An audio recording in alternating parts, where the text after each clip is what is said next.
ഇപ്പം നമ്മൾ കഴിഞ്ഞ ക്ലാസ്സിൽ പഠിച്ചു നിർത്തിയത് മൊഡ്യൂൾ 3 ആയിരുന്നു.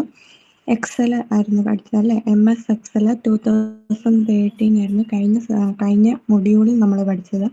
അപ്പം ഈ മൊഡ്യൂൾ എന്ന് പറയുന്നത് module 4 advance features of Excel. എക്സലിൻ്റെ തന്നെ അഡ്വാൻസ് ഫീച്ചേഴ്സാണ് നമ്മൾ ഇനി മൊഡ്യൂൾ 4 കാണാൻ പോകുന്നത്. അപ്പം മൊഡ്യൂൾ 3 ഒരു ഓവർവ്യൂ കിട്ടി അല്ലേ? എക്സലിനെ കുറിച്ച് ഒരു ഓവർവ്യൂ കിട്ടി. ഈ എക്സലിനകത്ത് ഈ 4th മൊഡ്യൂളിനകത്ത് കുറച്ചുകൂടെ ഫോർമുലാസ് ഒക്കെയാണ് നമ്മൾ പഠിക്കാൻ പോകുന്നത്. എക്സലിനകത്ത് യൂസ് ചെയ്യുന്ന ഡിഫറെൻറ്റ് ഫോർമുലാസിനെ കുറിച്ചൊക്കെയാണ് ഈ ക്ലാസ്സിൽ നമ്മൾ പഠിക്കാൻ പോകുന്നത്. അനലൈസിങ് ഇപ്പം മൊഡ്യൂൾ 4 പേജ് നമ്പർ 165 തൊട്ടാണ് തുടങ്ങുന്നത്. Analysing data and manipulating text are important features in any spreadsheet. അപ്പം ഡാറ്റയെ അനലൈസ് ചെയ്യുക, അതുപോലെ തന്നെ ടെക്സ്റ്റ് മാനിപ്പുലേറ്റ് ചെയ്യുക എന്ന് പറയുന്നത് ഏതൊരു സ്പ്രെഡ്ഷീറ്റിൻ്റെ ഇമ്പോർട്ടൻറ്റ് ഫീച്ചറാണ്.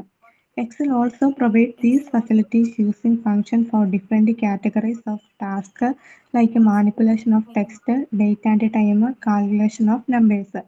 Excel ഈ ഫെസിലിറ്റി ഒക്കെ ഫങ്ഷൻസ് യൂസ് ചെയ്തായിരിക്കും പ്രൊവൈഡ് ചെയ്യുന്നത്. Users must require calculating percentage, average, interest, etc. They want to look for specific item in the large volume of data. All these tasks can be easily done under typing in the functions based formulas or by using function wizard. The concept of cell reference is also extensively used. അപ്പോൾ നമ്മളോട് ഇവിടെ പറഞ്ഞേക്കുന്നത് നമുക്ക് യൂസേഴ്സിൻ്റെ percentage കാണണമെങ്കിലോ average കാണണമെങ്കിലോ interest കാണണമെങ്കിലോ അല്ലെങ്കിൽ ഒരു large volume of ഡേറ്റയുടെ average ഒക്കെ കാണണമെങ്കിൽ നമുക്ക് ഫങ്ഷൻസ് യൂസ് ചെയ്ത് അല്ലെങ്കിൽ ഫോർമുലാസ് യൂസ് ചെയ്ത് നമുക്ക് അതിൻ്റെ ആൻസർ കിട്ടുമെന്നാണ് പറഞ്ഞിരിക്കുന്നത്. അപ്പം നമ്മൾ എക്സലിൻ്റെ അഡ്വാൻസ്ഡ് ഫീച്ചേഴ്സിലേക്ക് നമുക്ക് നോക്കാം അല്ലേ? അപ്പം ഫോർമുലയുടെ ബേസിക് ആണ് ആദ്യമേ പറയുന്നത്. Formulas are widely used in simple and advanced computing. They provide the power to analyse data extensively. അപ്പം നമ്മുടെ ഫോർമുല എന്ന് പറയുന്നത് സിമ്പിൾ ആകാം, അതായത് അഡീഷണൽ സബ്സ്ട്രാക്ഷനും അതുപോലെ തന്നെ അഡ്വാൻസ്ഡ് ആയിട്ടുള്ളത് ആകാം, അല്ലെങ്കിൽ ഇഫ് കണ്ടീഷൻ യൂസ് ചെയ്തിട്ടുള്ള ലോജിക്കൽ സ്റ്റേറ്റ്മെൻറ്റുകളാകാം, എന്ത് വേണമെങ്കിലും ആകാം. Spreadsheet also provide an important feature of auto recalculation every time a change is made in cells. അപ്പോൾ സ്പ്രെഡ്ഷീറ്റ് ഒരു ഓട്ടോമാറ്റിക് ആയിട്ടുള്ള റീകാൽക്കുലേഷനും പ്രൊവൈഡ് ചെയ്യുന്നുണ്ട്. Automatic recalculation feature. Any change made in one cells cause the ripple effect in the dependent cells. അതായത് നമ്മൾ ഏതെങ്കിലും ഒരു സെല്ലിൽ മാറ്റം വരുത്തി കഴിഞ്ഞു കഴിഞ്ഞാൽ ബാക്കി എല്ലാ സെല്ലുകളിലും ആ മാറ്റം സംഭവിക്കുന്നു. അതാണ് നമ്മുടെ ഓട്ടോമാറ്റിക് റീകാൽക്കുലേഷൻ എന്ന് പറഞ്ഞ് ഉദ്ദേശിക്കുന്നത്. അതായത് ഒരു സെല്ല് നമ്മുടെ സൈഡിലത്തെ സെല്ലിന് എന്തെങ്കിലും മാറ്റം വന്നിട്ടുണ്ടെങ്കിൽ അപ്പുറത്തിരിക്കുന്ന സെല്ലിനും അതിൻ്റെ എഫക്റ്റ് റിപ്പിൾ എഫക്റ്റ് കിട്ടും. അപ്പം 2 ടൈപ്സ് ഓഫ് റീകാൽക്കുലേഷൻസ് ആണ് സാധാരണ നമ്മൾ സ്പ്രെഡ്ഷീറ്റിനകത്ത് യൂസ് ചെയ്യുന്നത്. ഒന്ന് ഓട്ടോമാറ്റിക്കും രണ്ടാമത്തേത് മാനുവലും. ഓട്ടോമാറ്റിക്കൽ എന്ന് പറഞ്ഞാൽ this is the default mode in which change in the value of cell causes recalculation of whole worksheet automatically. ആദ്യത്തേന്ന് പറയുമ്പോൾ നമ്മൾ ഏതെങ്കിലും സെല്ലിലെ വാല്യൂവിനകത്ത് ചേഞ്ച് വരുത്തിയിട്ടുണ്ടെങ്കിൽ അത് എല്ലാ വർക്ക്ഷീറ്റിലെ എല്ലാ സെല്ലിലും അഫക്റ്റ് ചെയ്യുന്ന ആദ്യത്തേത്. പിന്നെ സെക്കൻഡ് എന്ന് പറയുന്നത് നമ്മൾ F9 മാനുവൽ എന്നാണ് പറയുന്നത്. അപ്പം നമ്മൾ ഏതെങ്കിലും സെല്ലിൽ മാറ്റം വരുത്തിയിട്ടുണ്ടെങ്കിൽ നമുക്ക് F9 എന്ന് പറയുന്ന ഒരു F9 എന്ന് പറയുന്ന കീ യൂസ് ചെയ്ത് റീകാൽക്കുലേഷൻ പോസിബിൾ ആണ്. അപ്പം അതിന് കുറച്ച് സ്റ്റെപ്പ് ഉണ്ട്. ഫസ്റ്റ് വേണ്ട നമുക്ക് ഓട്ടോമാറ്റിക് ആയിട്ടുള്ള റീകാൽക്കുലേഷൻ എന്താണെന്ന് നോക്കാം. ഇതിപ്പോൾ ഈ സെല്ലിൽ എനിക്ക് 2 സെല്ലിൻ്റെ സം കാണേണ്ട ഒരു ഫീച്ചറാണ്. ഞാനിവിടെ ഹോമിനകത്തെ ഓട്ടോസം എടുത്ത് ഈ 2 സെല്ലിൻ്റെ സം കാണുന്നു. ഇനിയിപ്പം ഞാൻ ഈ സെല്ലിൻ്റെ വാല്യൂ 14 ആക്കി മാറ്റിയാലും ജസ്റ്റ് ഞാൻ എൻ്റർ ചെയ്ത് കഴിയുമ്പോഴത്തേനും ഓട്ടോമാറ്റിക്കലി സമ്മ് 27 മാറുന്നു. അപ്പം ഇതാണ് ഓട്ടോമാറ്റിക് റീകാൽക്കുലേഷൻ ഫീച്ചർ എന്ന് പറഞ്ഞ് ഉദ്ദേശിക്കുന്നത്. സെക്കൻഡ് നമ്മളോട് പറഞ്ഞിരിക്കുന്നത് മാനുവലാണ്. അപ്പം മാനുവൽ F9 എന്ന് പറയുന്ന പ്രസ് ചെയ്താൽ മതി, നമുക്ക് കാൽക്കുലേറ്റ് ചെയ്യാനാണ് പറഞ്ഞേക്കുന്നത്. അതിനുവേണ്ടി നമ്മൾ ആദ്യമേ ഒന്നെങ്കിൽ എക്സലിന്റെ ഓപ്ഷനകത്ത് മാറ്റി കൊടുക്കണം, അല്ലെങ്കിൽ നമ്മൾ ഈ ഫോർമുലാസിലെ തന്നെ കാൽക്കുലേഷൻ ഓപ്ഷൻ എന്ന് പറയുന്നത് മാനുവൽ ആക്കി കൊടുക്കണം. മാനുവൽ ആക്കി കൊടുത്തു കഴിഞ്ഞാൽ ഉള്ളൊരു ഇതെന്ന് പറഞ്ഞാൽ നമ്മൾ ഈ ഫോർമുല F9 വെച്ചിട്ട് കോപ്പി ചെയ്യുവാണ്. ഇനി ഞാൻ ഇവിടെ 15 കൊടുത്തു. ഇനിയിപ്പോൾ ഇതിനി റീകാൽക്കുലേറ്റ് ചെയ്യണമെങ്കിൽ ഞാൻ F9 ക്ലിക്ക് ചെയ്താൽ മാത്രം മതി. അത് മാനുവലാട്ടോ. അപ്പം മാനുവൽ കാൽക്കുലേഷൻ ആയതുകൊണ്ട് ഇപ്പം നിങ്ങൾ ശ്രദ്ധിച്ചു കാണും. ഇവിടെ 16 കൊടുത്തു. സാധാരണ ഓട്ടോമാറ്റിക് ആയിരുന്നെങ്കിൽ ഇവിടെ അതിനനുസരിച്ച് വാല്യൂ മാറണമായിരുന്നു, പക്ഷെ ഇവിടെ മാറിയിട്ടില്ലല്ലേ. നമ്മൾ F9 എന്ന് പറയുന്ന കീ പ്രസ് ചെയ്താൽ മാത്രമേ മാറത്തുള്ളൂ. അതാണ് ഈ രണ്ട് കാൽക്കുലേഷൻ തമ്മിലുള്ള, ഓട്ടോമാറ്റിക് കാൽക്കുലേഷനും മാനുവൽ കാൽക്കുലേഷൻ തമ്മിലുള്ള ഡിഫറൻസ്. അപ്പം കാൽക്കുലേഷൻ ഓപ്ഷൻസ് ഓട്ടോമാറ്റിക്കലും ഉണ്ട്, മാനുവലും ഉണ്ട്. മാറ്റി ചേഞ്ച് ചെയ്ത് കൊടുക്കണം കേട്ടോ. ഓട്ടോമാറ്റിക് ആണെങ്കിൽ ഓട്ടോമാറ്റിക് ആയിട്ട് വന്നോളും. മാനുവൽ ആണെങ്കിൽ നമുക്ക് നമ്മൾ മാറ്റി കൊടുത്താലും F9 എന്ന് പറയുന്ന കീ പ്രസ് ചെയ്താൽ മാത്രമേ നമുക്ക് മാനുവൽ കാൽക്കുലേഷൻസ് പെർഫോം ചെയ്യാൻ പറ്റത്തുള്ളൂ. ഇനി page number 166 basic properties of formula പറഞ്ഞിട്ടുണ്ട്. A formula may consist of operators, cellular reference, range, names, values and function. അപ്പോൾ ഒരു ഫോർമുലയ്ക്കകത്ത് എന്തൊക്കെ ഉൾപ്പെടുത്താമെന്നാണ് പറഞ്ഞേക്കുന്നത്. ഇപ്പം ഇതൊരു ഫോർമുല അല്ലേ, ഇതെന്ന് പറയുന്നത് ഒരു ഫോർമുലയാണ്.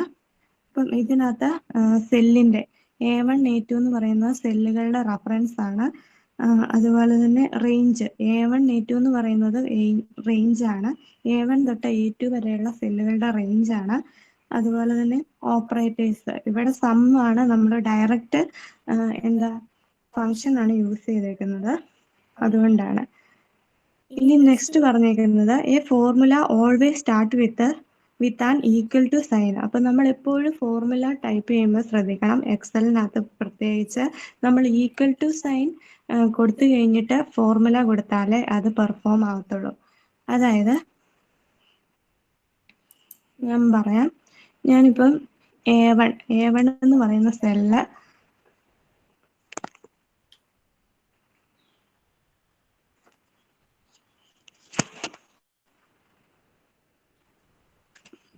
ഇവിടെ കേട്ടോ,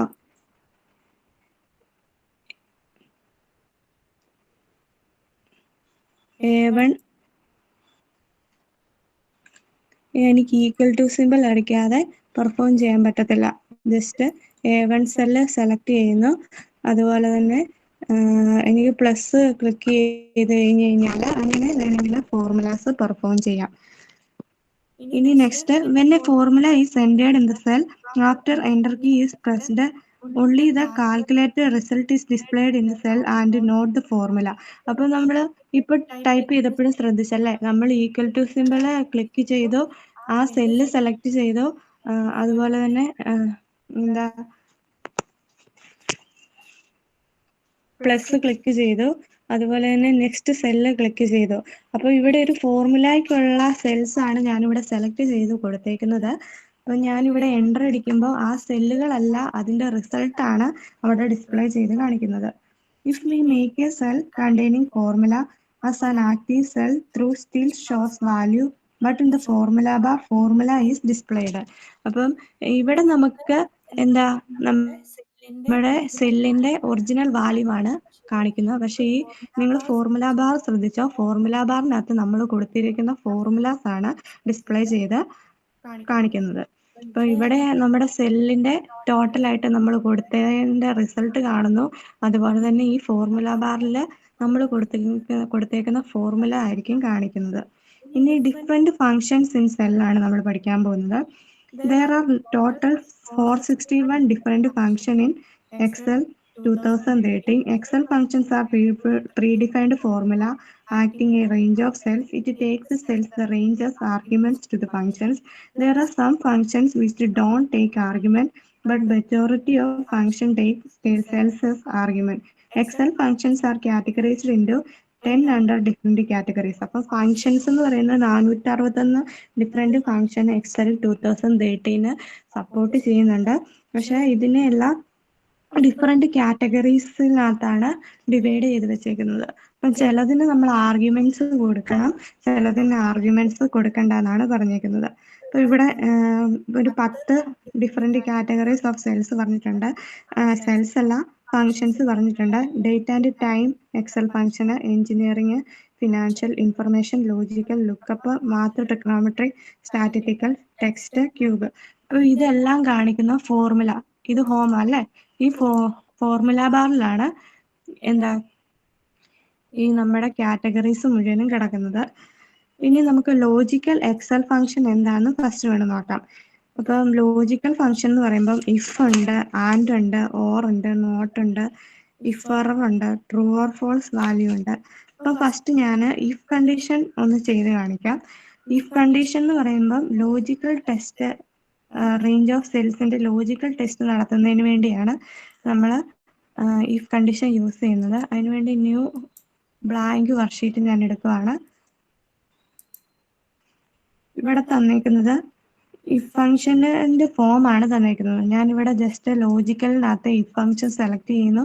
ലോജിക്കൽ ടെസ്റ്റ് കൊടുക്കേണ്ടത് ഇവിടെ തന്നിട്ടുണ്ടല്ലേ. ഇഫ് ഫസ്റ്റ് വൺ ഞാൻ ഇവിടെയല്ല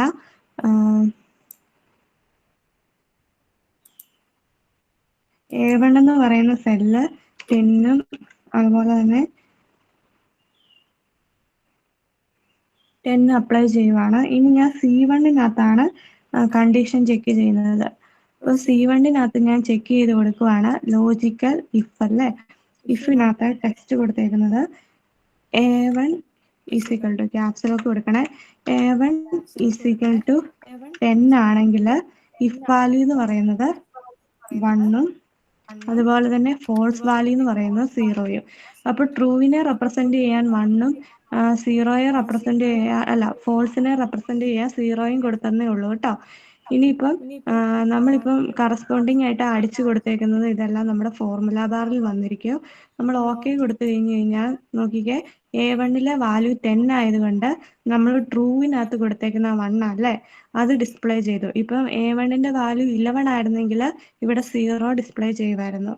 അപ്പോൾ ട്രൂ കേസ് എന്ന് പറയുന്നത് ട്രൂ ആണെങ്കിൽ, നമ്മൾ കൊടുത്തേക്കുന്ന വാല്യൂ ട്രൂ ആണെങ്കിൽ മാത്രമേ ഈ കണ്ടീഷൻ സാറ്റിസ്ഫൈഡ് ആവത്തുള്ളൂ. അപ്പം ഇഫ് ഫംഗ്ഷൻ എന്താണെന്ന് എല്ലാവർക്കും മനസ്സിലായോ? ലോജിക്കൽ ടെസ്റ്റ് നടത്തുന്നതിന് വേണ്ടിയാണ് നമ്മൾ ഇഫ് ഫങ്ഷൻസ് യൂസ് ചെയ്യുന്നത്. അതുപോലെ തന്നെ ആൻഡ് ഓർ ഫങ്ഷൻസ് ഉണ്ട്. അപ്പോൾ ഈ ആൻഡ് ഓർ ഫങ്ഷൻസ് യൂസ് ചെയ്യുന്നത് ഒരു കണ്ടീഷനിൽ കൂടുതലുള്ളതിനെ നമ്മൾക്ക് ലിങ്ക് ചെയ്യുന്നതിന് വേണ്ടിയാണ് ആൻഡ് ഓർ ഫങ്ഷൻസ് നമ്മൾ യൂസ് ചെയ്യുന്നത്.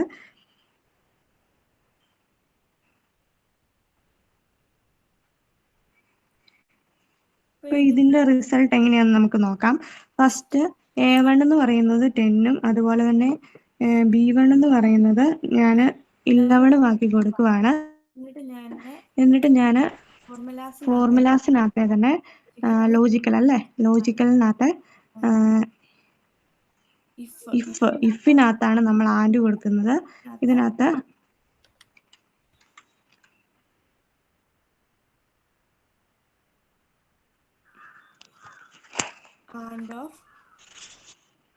and of A1 = 10, B1 = 11 ആണെങ്കിൽ ട്രൂ വാല്യൂ 9ഉം അതുപോലെ തന്നെ ഫോൾസ് വാല്യൂ 8ഉം ഞാൻ കൊടുക്കുവാണ്. ഇനി നെക്സ്റ്റ് ഓക്കെ ക്ലിക്ക് ചെയ്യുന്നു. ഇതിപ്പം വരാത്തത് 2 ഫോർമുലയും ഒരിടത്ത് കിടക്കുന്നുണ്ടാണ് കേട്ടോ.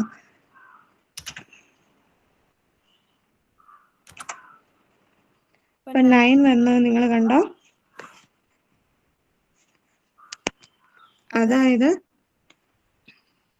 the above reads is if cell A1 = 10 and B1 = 11, then the current cell will have value 9. Else, if either A1 carry 10 or B1 does not carry 11, both does not have value, then current cell value is 8. അതായത് ഞാൻ കൊടുത്തേക്കുന്ന A1 എന്ന് പറയുന്ന value 10ഉം B1 എന്ന് പറയുന്ന value 11ഉം ആയതുകൊണ്ടാണ് true value എന്താ display ചെയ്തത്. അല്ലായിരുന്നെങ്കിൽ ഇവിടുത്തെ വാല്യൂ ഫോൾസ് ആകുമായിരുന്നു, 8 വരുമായിരുന്നു. അപ്പൊ 2 വന്നതുകൊണ്ട് മാത്രമാണ്, 2 വാല്യൂവും ട്രൂ ആയതുകൊണ്ടാണ് നമ്മൾ ആൻഡ് കണ്ടീഷൻ യൂസ് ചെയ്യുന്നത്. ഇഫിനകത്ത് ആൻഡ് കണ്ടീഷൻ യൂസ് ചെയ്യുന്നത് A1 ആൻഡ് A2 B1 എന്ന് പറയുന്നത് ട്രൂ ആയതുകൊണ്ട് മാത്രം നമ്മുടെ ട്രൂ വാല്യൂ വന്നു. ഇപ്പൊ ഇവിടെ 10ഉം ഇവിടെ 9ഉം ആയിരുന്നെങ്കിൽ നമുക്ക് നോക്കാം അല്ലേ.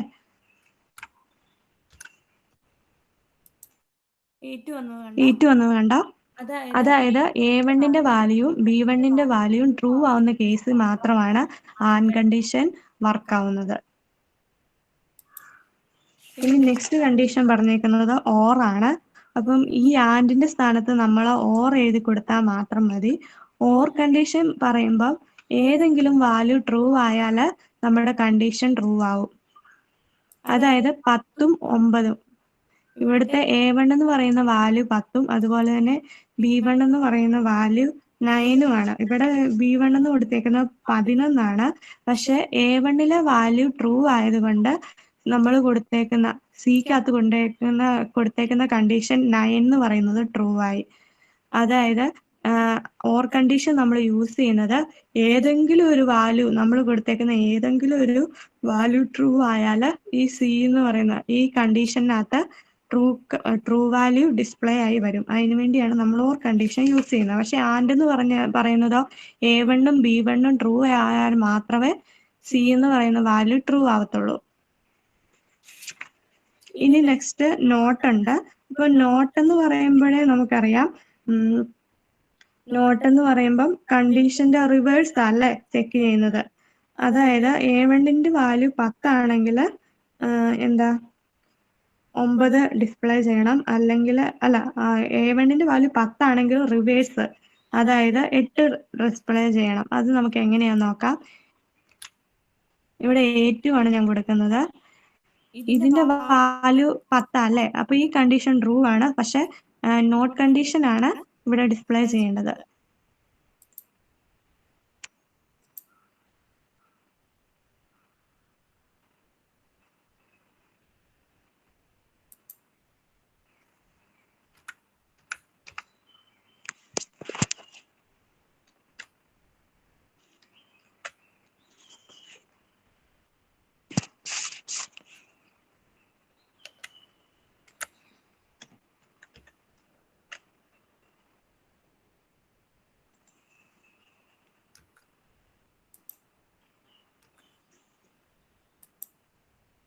ഇവിടെ 8 വന്നു എങ്ങനെയാണെന്ന് നിങ്ങൾക്ക് മനസ്സിലായോ?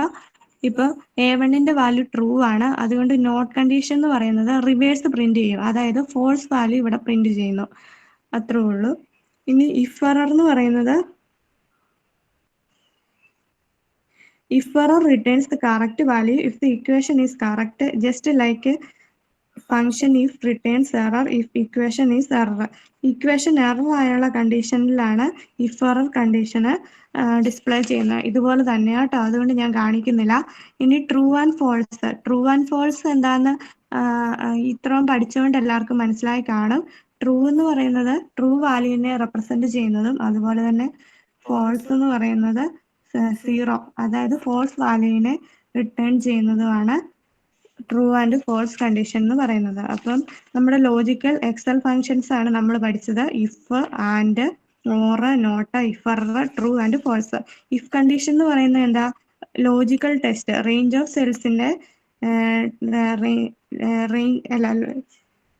സെൽസിന്റെ ലോജിക്കൽ ടെസ്റ്റിനെ നമ്മൾ പെർഫോം ചെയ്യുന്നതിന് വേണ്ടിയാണ് ഇഫ് കണ്ടീഷൻ യൂസ് ചെയ്യുന്നത്.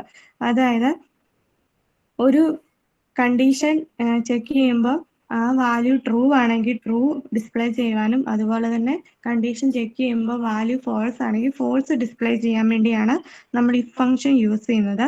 അതുപോലെ തന്നെ ആൻഡ് ഫംഗ്ഷൻ എന്ന് പറയുന്നത് ഞാൻ പറഞ്ഞു, 2 സെല്ലിലെ വാല്യൂ ട്രൂ ആയാൽ മാത്രമേ നമ്മുടെ റിസൾട്ടന്റ് സെൽ എന്ന് പറയുന്നത് ട്രൂ ആയിട്ട് പ്രിന്റ് ചെയ്യത്തുള്ളൂ. ഓർ കണ്ടീഷൻ വരുമ്പോൾ എന്താ? ഏതെങ്കിലും ഒരു സെല്ലിലെ വാല്യൂ ട്രൂ ആണെങ്കിൽ നമ്മുടെ ഓർ കണ്ടീഷൻ എന്ന് പറയുന്നത് ട്രൂ പ്രിന്റ് ചെയ്യിക്കുന്നു. നോട്ട് എന്ന് പറയുമ്പോൾ റിവേഴ്സ് അല്ലേ. ഇപ്പം നമ്മുടെ ട്രൂ വാല്യൂ ആണെങ്കിൽ അത് ഫോൾസ് ആയിട്ട് വരണം. ഇനി ഇഫ് എറർ എന്ന് പറയുമ്പം ഏതെങ്കിലും ഇക്വേഷനിൽ എറർ അപ്പിയർ ചെയ്തിട്ടുണ്ടെങ്കിൽ ഇഫ് എറർ കണ്ടീഷന് നമുക്ക് കിട്ടും. അതുപോലെ തന്നെ ട്രൂ ഓർ ഫോൾസ് എന്ന് പറയുന്നത് നിങ്ങൾക്കറിയാം, ഒരു വാല്യൂ ട്രൂ ആണെങ്കിൽ ട്രൂ എന്നും അതുപോലെ തന്നെ ഫോൾസ് ആണെങ്കിൽ ഫോൾസ് എന്നും പ്രിന്റ് ചെയ്യിപ്പിക്കാൻ വേണ്ടിയാണ് നമ്മൾ ട്രൂ ഓർ ഫോൾസ് യൂസ് ചെയ്യുന്നത്. ഇനി കുറെ സ്റ്റാറ്റിസ്റ്റിക്കൽ ഫങ്ഷൻസ് ഉണ്ട്, അതുകൂടെ നമുക്ക് നോക്കാം അല്ലെ.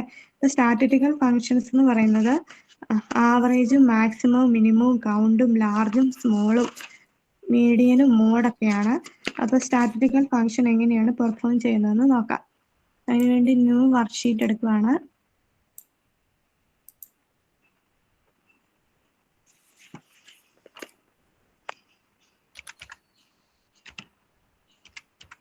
അപ്പം ഇതിനകത്തെ നമ്മൾ ഫോർമുലാസിലെ തന്നെ നമ്മൾ മോർ ഫംഗ്ഷനകത്തു നിന്നാണ് സ്റ്റാറ്റിസ്റ്റിക്കൽ ഫംഗ്ഷൻ എടുക്കുന്നത്. സ്റ്റാറ്റിസ്റ്റിക്കൽ ഇപ്പൊ ഫസ്റ്റ് വൺ എന്ന് പറയുന്നത് ആവറേജ് കാണാനുള്ളതാണ്.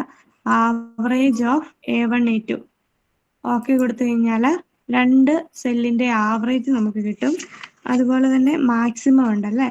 ഇപ്പൊ മാക്സിമം മോർ ഫംഗ്ഷനെ തന്നെ സ്റ്റാറ്റിസ്റ്റിക്കൽ ഫംഗ്ഷൻ ഇതിനകത്തെ മാക്സിമം എന്നുള്ളത് സെലക്ട് ചെയ്ത് കൊടുക്കാം. അപ്പൊ A1 to A3 മാക്സിമം ആണ്. ഓക്കെ ക്ലിക്ക് ചെയ്താൽ ഏറ്റവും മാക്സിമം വാല്യൂ നമുക്ക് പ്രിന്റ് ചെയ്ത് കിട്ടും. അതുപോലെ തന്നെ ഇനി മിനിമം അല്ലേ.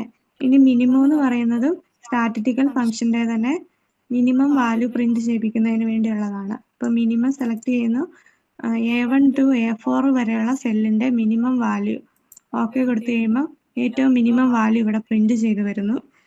അതുപോലെ തന്നെ കൗണ്ട് എന്ന് പറയുമ്പോൾ നമ്മുടെ റേഞ്ച് ഓഫ് സെൽസിന്റെ വാല്യൂ എത്ര എണ്ണം ഉണ്ടെന്ന് അറിയാൻ വേണ്ടിയാ കേട്ടോ. ഇപ്പൊ ഇവിടെ 5 സെല്ലുകൾ ഉണ്ടല്ലേ. 5 സെല്ലുകൾ എന്ന് പറയുന്നത് ഓരോ കൗണ്ട് ആയിട്ട് നോക്കി 5 ആയിരിക്കും നമുക്ക് റിട്ടേൺ ചെയ്ത് കിട്ടുന്നത്. നമുക്ക് നോക്കാം.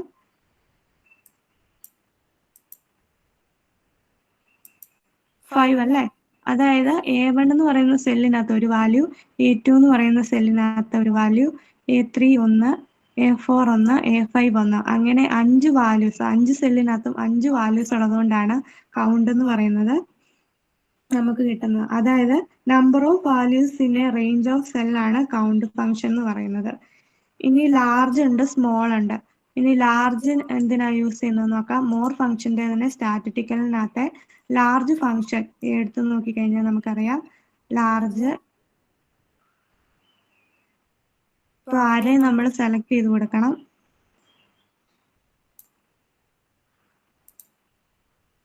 ഓക്കെ കൊടുത്തു കഴിഞ്ഞാൽ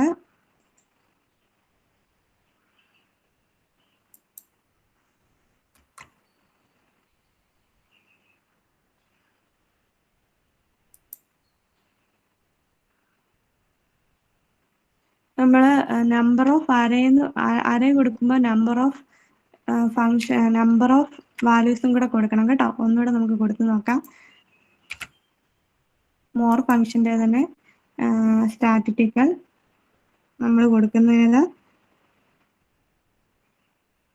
ലാർജ് അല്ലേ.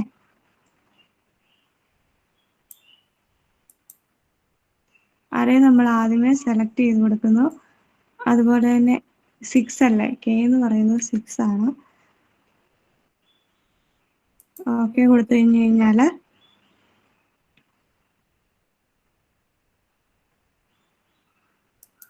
നമ്മുടെ ആൻസർ കിട്ടി. അതുപോലെ തന്നെ സ്മോള്,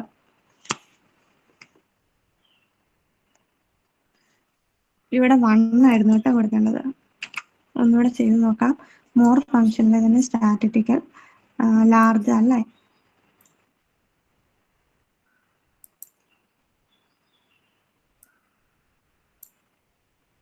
K എന്ന് പറയുന്നത് ഒരരയല്ലേ ഉള്ളൂ. അതുകൊണ്ട് നമ്മൾ K 1 ഡയമെൻഷണൽ അരയാണ്, അതുകൊണ്ടാണ് 1 കൊടുക്കുന്നത്. അപ്പോൾ ഇതിനകത്ത് ഏറ്റവും ലാർജസ്റ്റ് എലമെന്റ് കിട്ടി. ഇനിയിപ്പോൾ സ്മോളസ്റ്റ് എലമെന്റ് കൊടുക്കണമെങ്കിൽ സ്റ്റാറ്റിസ്റ്റിക്കലെ തന്നെ സ്മോൾ എന്നുള്ളത് സെലക്ട് ചെയ്യുക. സ്മോൾ അല്ലേ. അപ്പോൾ അര ഏതാന്ന് നമുക്ക് സെലക്ട് ചെയ്ത് കൊടുക്കണം. അതുപോലെ തന്നെ K എന്ന് പറയുന്നത് റേഞ്ച് ഓഫ് സെല്ലാണ്. അപ്പോൾ ഇത് ഒരു 1 ഡയമെൻഷണൽ അരയാണ്, അതുകൊണ്ടാണ് നമ്മൾ 1 കൊടുക്കുന്നത്. ഇതിനകത്ത് ഏറ്റവും സ്മോളസ്റ്റ് വാല്യൂ നമുക്ക് പ്രിന്റ് ചെയ്ത് കിട്ടി. ഇനി മീഡിയൻ ആണ് നമുക്ക് കൊടുക്കേണ്ടത്, മീഡിയനും മോഡും. അപ്പം അത് നമുക്ക് നോക്കാം അല്ലേ. നോർ ഫംഗ്ഷൻ്റെ തന്നെ സ്റ്റാറ്റിറ്റിക്കൽ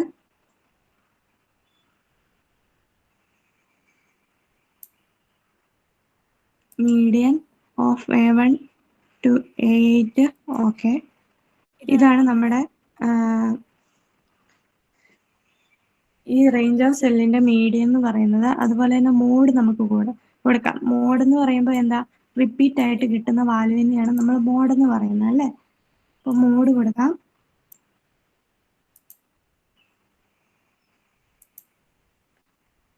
ഇതിനകത്ത് ഏറ്റവും കൂടുതൽ റിപ്പീറ്റ് ചെയ്തേക്കുന്നത് 13 എന്ന് പറയുന്ന നമ്പറാണ്. അതുകൊണ്ട് ഇതിന്റെ ആൻസർ എന്ന് പറയുന്നതും 13 കിട്ടിയേക്കുന്നത്.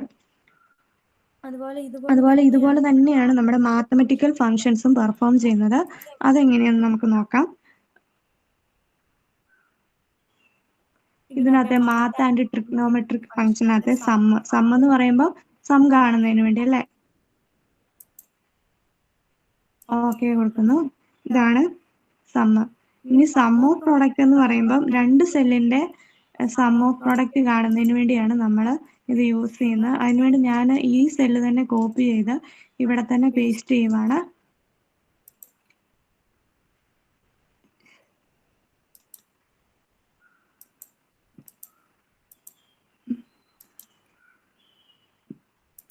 ഈ സെല്ലിനെ നമുക്ക് കോപ്പി ചെയ്യാം അല്ലേ. കോപ്പി ചെയ്യുന്നു, ഇവിടെ പേസ്റ്റ് ചെയ്യുന്നു. ഈ സെയിം സെല്ലിനെ തന്നെ കേട്ടോ ഞാൻ കോപ്പി ചെയ്ത് പേസ്റ്റ് ചെയ്തേക്കുന്നത്. ഇനിയിപ്പോൾ ഫോർമുല അപ്ലൈ ചെയ്യാൻ വേണ്ടിയാണ്. സം ഓഫ് പ്രൊഡക്റ്റ് എന്ന് പറയുമ്പോൾ ഇതിന്റെ തമ്മിലുള്ള സമ്മ് കണ്ട് ഇതിന്റെ പ്രൊഡക്റ്റ് കാണുന്നതിന് വേണ്ടിയാണ്. ഈ രണ്ടെണ്ണത്തിന്റെയും കൂടെ ഇൻറ്റു ഫംഗ്ഷൻ പ്ലസ് സമ്മ് കാണുന്നതിന് വേണ്ടിയാണ് നമ്മൾ സം ഓഫ് പ്രൊഡക്റ്റ്. അതായത് A1 to A9 വരെയുള്ള A1 B1 ആയിട്ട് മൾട്ടിപ്ലൈ ചെയ്തിട്ട് plus A1 into A1 into B1 plus A2 into B2 plus A3 into B3. അങ്ങനെയാണ് സം ഓഫ് പ്രൊഡക്റ്റ് എന്ന് പറയുന്നത്.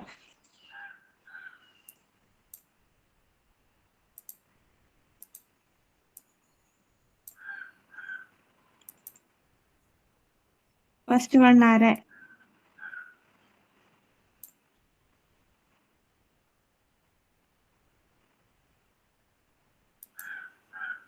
അപ്പോൾ ഇതിന്റെ റിസൾട്ട് എന്ന് പറയുന്നത് ഇതാട്ടോ. ഇനി റൗണ്ട് കാണുന്നതിന് വേണ്ടിയാണ് നമ്മൾ യൂസ് ചെയ്യുന്നത്. റൗണ്ട് നമുക്ക് നോക്കാം അല്ലെ. അതിനകത്ത് തന്നെ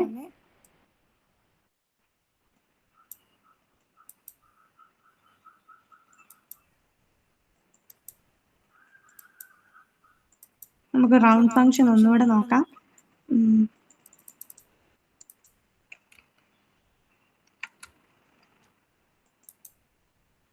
മാത്തമെറ്റിക്കൽ ഫംഗ്ഷന്റെ തന്നെ റൗണ്ട് ഫംഗ്ഷൻ അല്ലേ.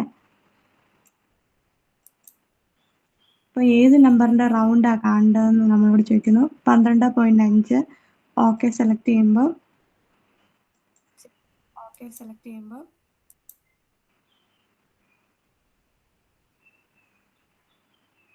എങ്ങോട്ടാണ് റൗണ്ട് ചെയ്യേണ്ടതെന്ന് നമ്മളോട് ചോദിക്കുന്നുണ്ട്. അതുകൂടെ കൊടുത്താൽ മാത്രമേ നമുക്ക് അതിന്റെ സം കിട്ടത്തുള്ളൂ കേട്ടോ.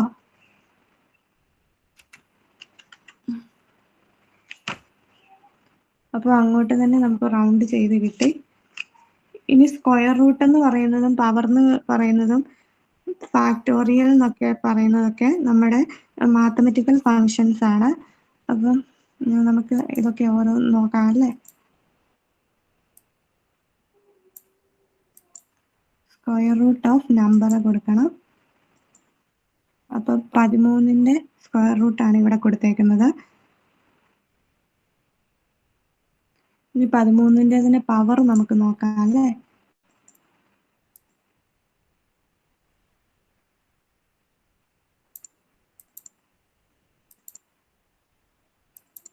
പവർ എന്ന് പറയുമ്പം 2 അല്ലേ, അതുകൊണ്ട് നമ്മൾ പവർ കൊടുത്തു. ഇപ്പൊ 13ന്റെ പവർ എന്ന് പറയുന്നത് 169 കിട്ടി. ഇനി ഫാക്ടോറിയല്. ഇപ്പോൾ ഫാക്ടോറിയൽ എന്ന് പറയുമ്പോൾ ഒരു നമ്പറിന്റെ ഫാക്ടോറിയൽ കാണുന്നതിന് വേണ്ടിയാണ്. അത് നമുക്ക് കൊടുക്കാം.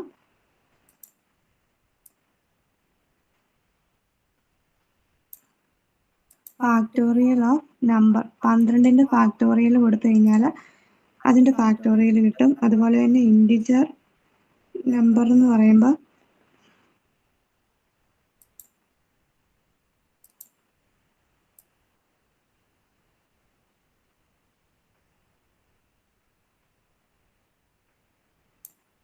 ഇൻഡിജർ ഓഫ് 12.5 കൊടുത്തു കഴിഞ്ഞാൽ 12 ആയിരിക്കും ആൻസർ കിട്ടുന്നത്. അതുപോലെ തന്നെ ലോഗരിതം, നമ്പറിന്റെ ലോഗരിതം പൈയും റൗണ്ടും എല്ലാം ഇതുപോലെ തന്നെയാണ് കേട്ടോ. അപ്പോൾ സെയിം ആണ്. നമുക്ക് ഒന്നുകൂടെ നോക്കാം അല്ലേ. സം എന്ന് പറയുമ്പോൾ മാത്തമെറ്റിക്കൽ ഫംഗ്ഷന്റെ സം കാണുന്നതിന് സം ഓഫ് പ്രൊഡക്റ്റ് എന്ന് പറയുമ്പോൾ A1 plus into B1 plus, അങ്ങനെ രണ്ട് സെല്ലിന്റെ പ്രൊഡക്റ്റ് കണ്ട് അതിന്റെ സം കാണുന്നതിന് വേണ്ടിയാണ് സം ഓഫ് പ്രൊഡക്റ്റ്. റൗണ്ട് എന്ന് പറയുമ്പോൾ നമ്മുടെ സെല്ലിനെ നമുക്ക് കൗണ്ട് ചെയ്യാൻ വേണ്ടിയാണ് യൂസ് ചെയ്യുന്നത്. സ്ക്വയർ റൂട്ട് എന്ന് പറയുമ്പോൾ ഒരു നമ്പറിന്റെ സ്ക്വയർ റൂട്ട് കാണുന്നതും പവർ കാണുന്നതിന് വേണ്ടി. ഫാക്ടോറിയൽ എന്ന് പറയുമ്പോൾ ഫാക്ടോറിയൽ എന്ന് പറയുന്നത് ഇപ്പൊ 3ന്റെ ഫാക്ടോറിയൽ എന്ന് പറയുമ്പോൾ 3 ഇൻറ്റു 2 ഇൻറ്റു 1 ആണ്. അപ്പോൾ അതിനു വേണ്ടിയുള്ള ഫംഗ്ഷൻ. ഇൻഡിജർ എന്ന് പറയുമ്പോൾ നമ്മുടെ ഇൻഡിജർ വാല്യൂ മാത്രം കാണുന്നതിന് വേണ്ടി. ഇനി ലോഗരിതം എന്ന് പറയുമ്പോൾ നമ്പറിന്റെ ലോഗരിതം കാണുന്നതിന് വേണ്ടിയുള്ളത്. പിന്നെ നമ്മുടെ പൈ എന്ന് പറയുന്ന PI എന്ന് പറയുന്ന സിമ്പല് നമുക്ക് പൈ വാല്യൂ റിട്ടേൺ ചെയ്യുന്നതിന് വേണ്ടിയാണ്. ഇനി റൗണ്ട് എന്ന് പറയുമ്പോൾ സ്പെസിഫൈഡ് നമ്പർ ഓഫ് ഡിജിറ്റ്സിന്റെ റൗണ്ട് കാണുന്നതിന് വേണ്ടിയൊക്കെയാണ്. അപ്പം ഇത്രയാണ് ഈ ക്ലാസ് നമ്മൾ പഠിക്കുന്നത്, മാത്തമെറ്റിക്കൽ ഫംഗ്ഷൻ. അപ്പം നമ്മൾ ഫോർമുലാസ് യൂസ് ചെയ്യുമ്പോൾ മാത്രമേ ഇതിന്റെ ആവശ്യം വരുന്നുള്ളൂ. അപ്പം ഇന്നത്തെ ക്ലാസ് എല്ലാവർക്കും മനസ്സിലായെന്ന് വിചാരിക്കുന്നു. അപ്പം നെക്സ്റ്റ് ക്ലാസ്സിൽ നമുക്ക് അടുത്തത് കാണാം കേട്ടോ.